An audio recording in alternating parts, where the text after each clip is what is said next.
जय Shri Krishna student. History पढ़ने में बहुत समस्या होती है ना। आइए चलिए इसको बहुत इजी बनाते हैं। मेरा चैलेंज है इस एक पेज में आपका एनिशिएंट हिस्ट्री फिनिश हो जाएगा। ओके चलिए स्टार्ट करते हैं हम एनिशिएंट हिस्ट्री का रोड मैप।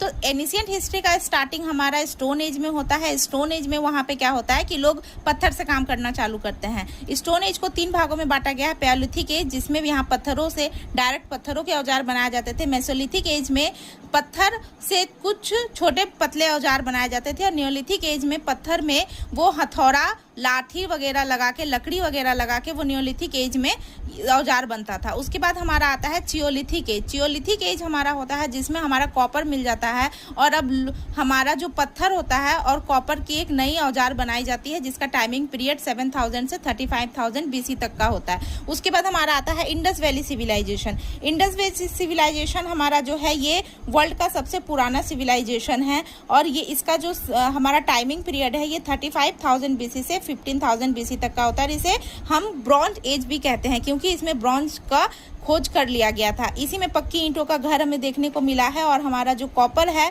और टीन मिला के कॉपर और टीन मिला के एक नई प्रकार की धातु इसमें बना ली गई थी। इसके बाद हमारा आता है वैदिक पीरियड। वैदिक पीरियड में हमारा 2 भागों में बांटा गया। एक है हमारा अर्ली वैदिक, दूसरा है हमारा लेटर वैदिक। अर्ली वैदिक हमारा टाइमिंग पीरियड देख लीजिए, इसमें ऋग्वेद लिखा गया था। और लेटर वैदिक हमारा टाइमिंग पीरियड जिसमें यजुर्वेद, सामवेद, अथर्ववेद लिखा गया था और इसमें लोहे की खोज भी हुई थी। उसके बाद हमारा आते हैं जनपद और महाजनपद। जनपद और महाजनपद में हमारे सब टोटल 16 जनपद होते हैं जिसमें से मगध सबसे बड़ा जनपद होता है जिसमें राज करने वाले सतपाला वंश होता है हर्यक वंश और इसके संस्थापक होते हैं बिंबिसार। उसके बाद हर्यक वंश के बाद हमारा आता है मौर्य वंश। मौर्य वंश के संस्थापक होते हैं चंद्रगुप्त और इसके महान सम्राट के रूप में अशोक जाने जाते हैं। मौर्य वंश के बाद बहुत समय तक कोई भी नहीं होते हैं जिस कारण इसे पोस्ट मौर्यन एज के नाम से जाना गया। इसके बाद हमारा आता है गुप्ता वंश जिसे 3rd सेंचुरी AD के नाम से जाना गया और ये 3rd सेंचुरी AD के नाम से हमारा जाना गया जिसके महान संस्थापक होते हैं हमारे श्रीगुप्त। और गुप्ता वंश के बाद बहुत समय तक यहाँ पे कोई भी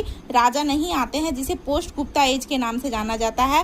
उसके बाद बहुत सालों के बाद एक महान राजा आते हैं हर्षवर्धन जिन्होंने अपनी राजधानी कन्नौज में बनाई होती है और यही कन्नौज के लिए फिर गुर्जर, प्रतिहार, राष्ट्रकूट और पाल तीनों में लड़ाई चलती है यही कन्नौज पे जीत हासिल करने के लिए और तीनों की लड़ाई को ट्रिपिटल स्ट्रगल के नाम से जाना जाता है और इसके बाद से हमारा मेडिवियल हिस्ट्री स्टार्ट होता है। तो इस एक पेज में आपका एनिशिएंट हिस्ट्री खत्म हो गया। कैसा लगा आपको वीडियो जरूर बताइए। जल्दी से इसके स्क्रीनशॉट ले लीजिए क्योंकि ये बहुत इंपॉर्टेंट होने वाले हैं आपके एग्जाम के लिए। ऐसे और एनिशिएंट के साथ साथ मेडिवियल के लिए फॉलो कीजिए चैनल को। Thank you for watching.